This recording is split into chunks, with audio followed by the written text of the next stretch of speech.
CreditReport.com.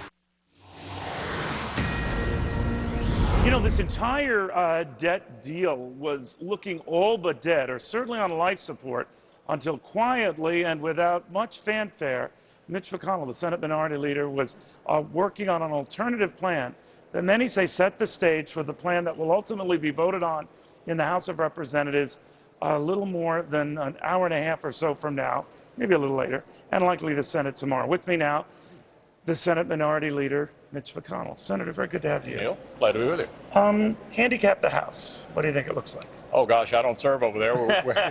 We believe this will be passed in the House and certainly going to pass in the Senate.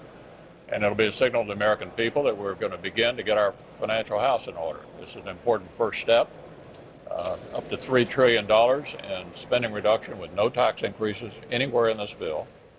And it set the template for the future. In the future, Neil, no president in the near future, maybe in the distant future, is going to be able to get the debt ceiling increased without a reigniting of the same discussion of how do we cut spending and get America headed in the right direction. I expect the next president, whoever that is going to be asking us to raise the debt ceiling again in 2013. So we'll be doing it all over. We think this is a good first step. No default, no tax increases, $3 trillion in spending cuts. Are we sure we're right on the no tax increases? There's some confusion, Senator, about what this commission could decide and whether revenues are pegged to it. The White House seemed to be indicating, yeah, they're among the options on the table. Good question. It's not a commission. It's a joint committee of Congress. It can deal with tax reform. It certainly can and should. We think the corporate tax rate is way too high. I think the individual tax rate is way too high. It's designed to deal with entitlements. As you know, we have over $50 trillion in unfunded liabilities in Medicare, Social Security, and Medicaid, and it could deal with a tax reform as well. What I can pretty certainly say to the American people, the chances of any kind of tax increase passing with the appointees that John Boehner and I are going to put in there, are pretty low. In addition to that, let's assume that they did. It will have to pass both the House and the Senate. I don't think this House of Representatives would pass a tax increase. So I'm comfortable we're not going to raise taxes coming out of this joint committee. I'm also highly optimistic that we'll be able to get the kind of entitlement reform that we could not get in negotiation with the president. Just to take you back to these discussions I've been in for the last couple of months, the price for major entitlement reform with this president was a big tax increase. That will not happen in this joint committee. And if the president is presented with a bill that's passed both the House and Senate, I think there is zero chance he would veto it. But nevertheless, it did give Tea Party members in both the House and Senate some angst, and it was the $3 trillion figure to which you alluded as far as the cost savings, the spending cuts over the 10 years. CBO says maybe more like $2.1 trillion.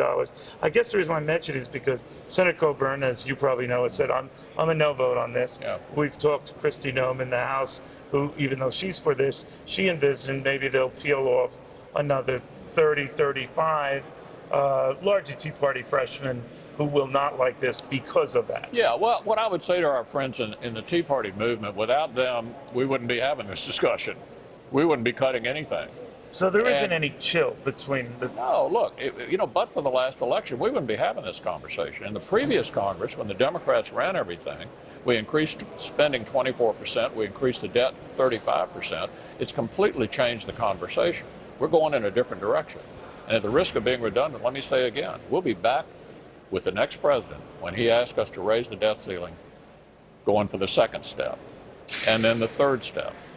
We're going to continue this trajectory as long as the American people will give us enough support here in Congress and maybe even give us a president who's similarly inclined to finish the job.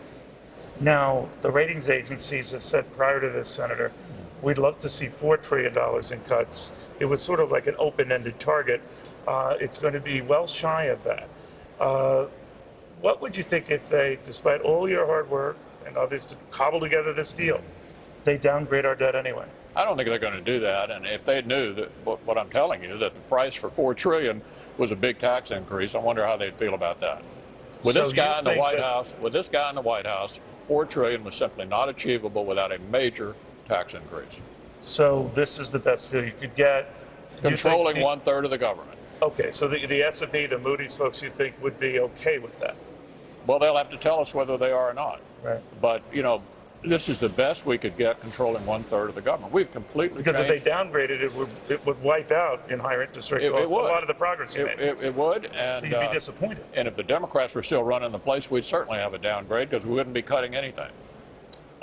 So when all is said and done and the dust settles, there's always some acrimony. The extreme right says some things about you, and the party leaders say about the extreme right, and maybe some of the Tea Partiers holding the process hostage. We see the same with Nancy Pelosi, that she's holding it hostage on the left with some of her more liberal members. Everybody has to come back together after this within their respective ranks. I know you can't speak of the Democrats. What about the Republicans? Look, I'm grateful for the people you're talking about. Without them, we would not be in control of the House.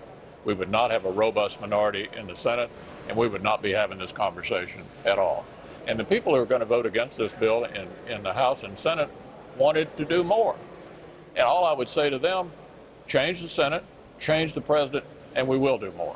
We'll watch very closely. Senator, thank you very much. Neil. Senator Mitch McConnell played a very pivotal role, whether you agree or disagree with what was crafted and ultimately might be passed tonight, and save this from what was certainly looking like something pretty bad. We have a lot more coming up in here, including someone from the Congressional Black Caucus who does not share the Senate Minority Leader's views and says, I'm voting against this for all very different reasons.